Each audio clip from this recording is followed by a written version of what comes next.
ধান রোপণ করে সারা ফেলেছেন। আমাদের শ্রীনগর উপজেলার কৃষি অফিসার সাফায়েত।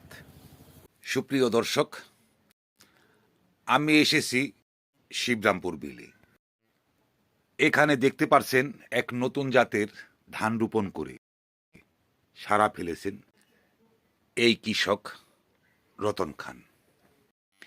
আমি এসেছি এই ধান কিভাবে তিনি ফলন করেছেন এবং এই ধান হঠাৎ করে এই বিলে তিনি কার পরামর্শে এখানে ফলন করেছেন।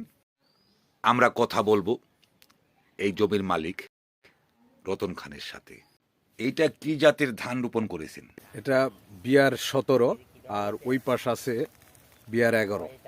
এই ধানের চাষ আমাদের এলাকায় নেই। আপনি হঠাৎ করে এই ধান রোপণ করেছেন কার পরামর্শে? এটা রোপণ করা হয়েছে আমাদের শ্রীনগর উপজেলার কৃষি অফিসার সাফায়েত। উনি আমার ছোট ভাইয়ের মতো। উনি মাঝে মধ্যে আমার এখানে আসেন এবং আমার এই জমিটা দেখে একদিন বলতেছে, ভাই আমি আপনাকে কিছু বিছন সরবরাহ করি, আপনি নতুন জাতের একটা ধান রোপণ করেন। তখন আমি বললাম ঠিক আছে। তো উনি বললো যে ধানটার আয়ুকাল হলো আপনি 110 থেকে 120 দিন। যেদিন ধানটা জ্বালা করবেন তার 30 দিনের মধ্যে ধানটা ক্ষেতে রোপণ করতে হবে। আমি ঠিক ওইভাবেই করি এবং এই বছরই নতুন, এই শিবরামপুর মৌজায় আর কেউ করে না এটা।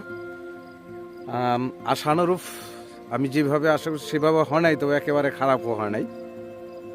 আমার মনে হয় যে সরকারি পৃষ্ঠপোষকতা যদি কৃষক ঠিকভাবে পায় তাহলে এই ধান চাষ করে কৃষক লাভবান হবে।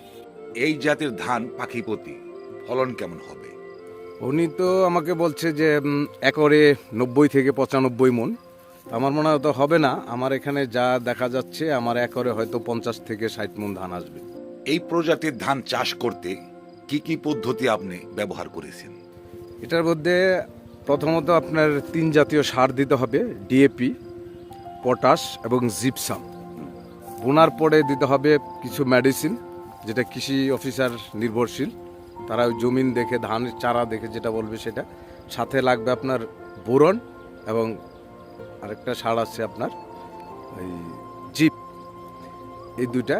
এবং সেচ দিতে হয় খুব কম। এবং আমার এই জমিতে আমি মোট 4 বার সেচ দিছি, তাতেই হয়ে গেছে।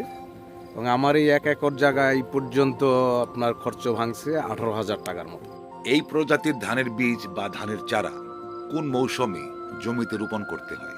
এটা আপনার ভাদ্র মাসের প্রথম থেকে 20-22 তারিখ পর্যন্ত রোপণ করলে ভালো হয়। এই ধান যখন জমিতে রোপণ করা হয়েছিল তখন কি জমিতে বর্ষাকালীন কোনো পানি ছিল? হ্যাঁ, বর্ষাকালের পানি ছিল অল্প, সেই পানিতেই চাষ করে রোপণ করা হয়েছে। এই ধানেও কি ইরি ধানের মতো পানি দিতে হয়? 4 বার পানি দিতে হয়েছে। এই ধানেও ইরি ধানের মতো পানি দিতে হয়? হ্যাঁ। এই প্রজাতির ধান আপনি প্রথম চাষ করেছেন, তাই এই ধানের ফলন সম্বন্ধে আপনার ধারণা নেই। হ্যাঁ, এখনো এটা আমার আসে নাই, আর কি ধারণা আসে নাই। ধারণা আসে নাই। তা আশা করি ভালো হবে। আমি কথা বললাম আমাদেরই চাচা কৃষক রতন খানের সাথে। আমরা এই কৃষক রতন খানের কাছ থেকে জানলাম এই নতুন প্রজাতির ধান কিভাবে রোপণ করতে হয় এবং এই ধান রোপণ করতে কি কি পদ্ধতি ব্যবহার করতে হয়। কৃষক রতন খান শুধু ধানই নয়, তিনি তার কৃষি জমির মাঝে নতুন নতুন ফসল আবাদ করে এলাকায় ব্যাপক সাড়া ফেলেছে। হয়তো তার পদ্ধতি ব্যবহার করে আগামীতে আমাদের এই কৃষি জমিগুলোর মাঝে এই নতুন ধানের আবাদ বৃদ্ধি পাবে। পরবর্তী নতুন ভিডিও পেতে চ্যানেলে সাবস্ক্রাইব করে যুক্ত থাকুন। সকলে ভালো থাকবেন, সুস্থ থাকবেন। আল্লাহ হাফিজ।